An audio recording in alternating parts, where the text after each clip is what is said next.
दादे हकरा काबिलियत शर्त ने बल्कि शर्त काबिलियत दादे हुस আল্লাহ তাআলা যদি চান কাউকে উপরে নিতে তাহলে কোনো যোগ্যতা লাগে না। আল্লাহ যাকে চান তাকে উপরে নেন, তাকে যোগ্যতা দিয়ে দেন। 54 বছরে এদেশের জনগণ একজন ইসলামী শাসন দেখে নাই।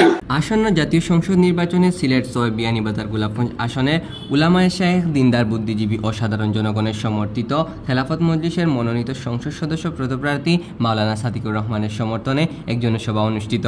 ৯ সেপ্টেম্বর রোজ মঙ্গলবার বাদাসর বুধবাড়ি বাজার ইউনিয়নের বাণীগ্রাম বাজারে এই জনসভা অনুষ্ঠিত হয়।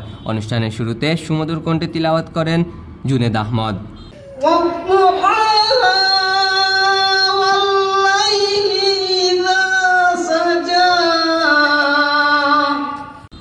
মাওলানা আলী আহমদের সভাপতিত্বে প্রধান অতিথি হিসাবে উপস্থিত ছিলেন অ্যাডভোকেট জাহাঙ্গীর হুসাইন, সিনিয়র যুগ্ম মহাসচিব। প্রধান বক্তা হিসাবে উপস্থিত ছিলেন সংসদ সদস্য পদপ্রার্থী সিলেট ৬ বিয়ানীবাজার গোলাপগঞ্জ আসনের মাওলানা সাদিকুর রহমান। মাওলানা সাদিকুর রহমান বলেন, আল্লাহ যদি আমাকে বিয়ানীবাজার ও গোলাপগঞ্জ এই দুই উপজেলার মানুষের খেদমতের জন্য কবুল করেন, তাহলে আমি সততার সহিত, যোগ্যতার সহিত, আমানতদারিতার সহিত, ইমানদারিতার সহিত আমি জনগণের খেদমত করব।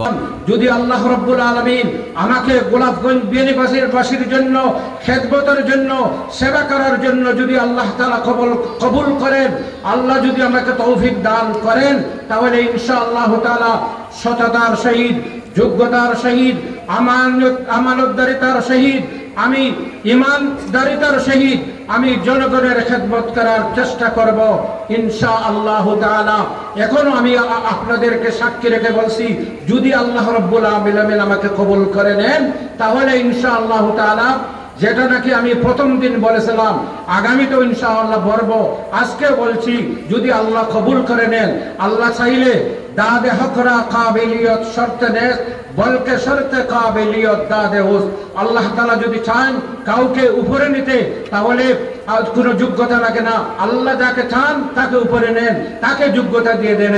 সুতরাং এই আসনে অতীতেই আমরা 91তে প্রিন্সিপাল আল্লামা হাবিবুর রহমান সাহেবের জন্য আপনারা কাজ করেছেন।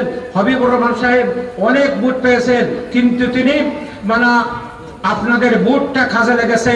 আপনারা সৎ যোগ্য মানুষকে আপনারা ভোট দিয়েছেন।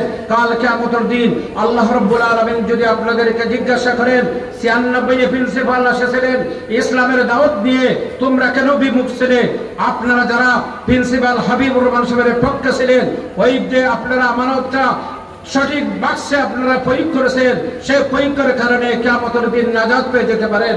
সুতরাং যখন আপনাদের সম্মুখে সেই পরীক্ষাটা আসবে, আমার রিকোয়েস্ট, আমার হাম্বল রিকোয়েস্ট হইল, আপনারা কাকে দিলে আল্লাহর কাছে আপনারা নাজাত পাবেন, সেইটা আপনার উপর সেই ফয়সালা ছেড়ে দিলাম।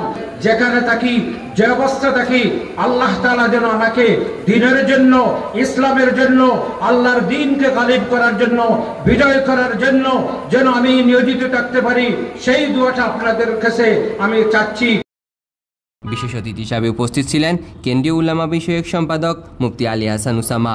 অনুষ্ঠানে উপস্থিত ছিলেন সিলেট জেলা খেলাফত মজলিসের সভাপতি মাওলানা নেহাল আহমদ, সিলেট জেলা খেলাফত মজলিসের সাংগঠনিক সম্পাদক হাফিজ মাওলানা শিব্বির আহমদ, সিলেট জেলা খেলাফত মজলিসের উলামা বিষয়ক সম্পাদক মাওলানা সালেফ নাজিব আইয়ুবী, গোলাপগঞ্জ উপজেলা খেলাফত মজলিসের সভাপতি হাফিজ মাওলানা আব্দুল আহাদ, বিয়ানীবাজার উপজেলা খেলাফত মজলিসের সহসভাপতি মাওলানা আব্দুল হালিম সহ খেলাফত মজলিসের নেতৃবৃন্দরা। খেলাফত মজলিসের রাজনীতি হচ্ছে মানুষের কল্যাণ। খেলাফত মজলিসের রাজনীতি হচ্ছে বিভেদ নয় ঐক্য, কল্যাণমূলক রাষ্ট্র। খেলাফত মজলিস মনে করে রাজনীতিতে যদি বিভেদ থাকে, তাহলে সেই রাজনীতি কখনো মানুষের জন্য, সমাজের জন্য, দেশের জন্য কল্যাণ আসতে পারে না। বাস্তবতা তো এটাই যে নেতৃত্বের আসন কখনো খালি থাকে না। ভালো মানুষ যদি নেতা না হয়, চোররা নেতা হবে, বাটপাররা নেতা হবে, দুর্নীতিবাজরা নেতা হবে। আর সামনে দুইটা অপশন থাকলে না মানুষ বেছে নিতে পারে, আমি মন্দের পক্ষে যাব না আমি ভালোর পক্ষে যাব। অপশন যদি একটাই থাকে, চারদিকে মন্দ আর মন্দ, চোর আর চোর, বাটপার আর বাটপার, মানুষ তখন তো আর বাছাইও করে নিতে পারে না। বাধ্য হয়ে তখন তাদেরকে ভুল সিদ্ধান্তই নিতে হয়।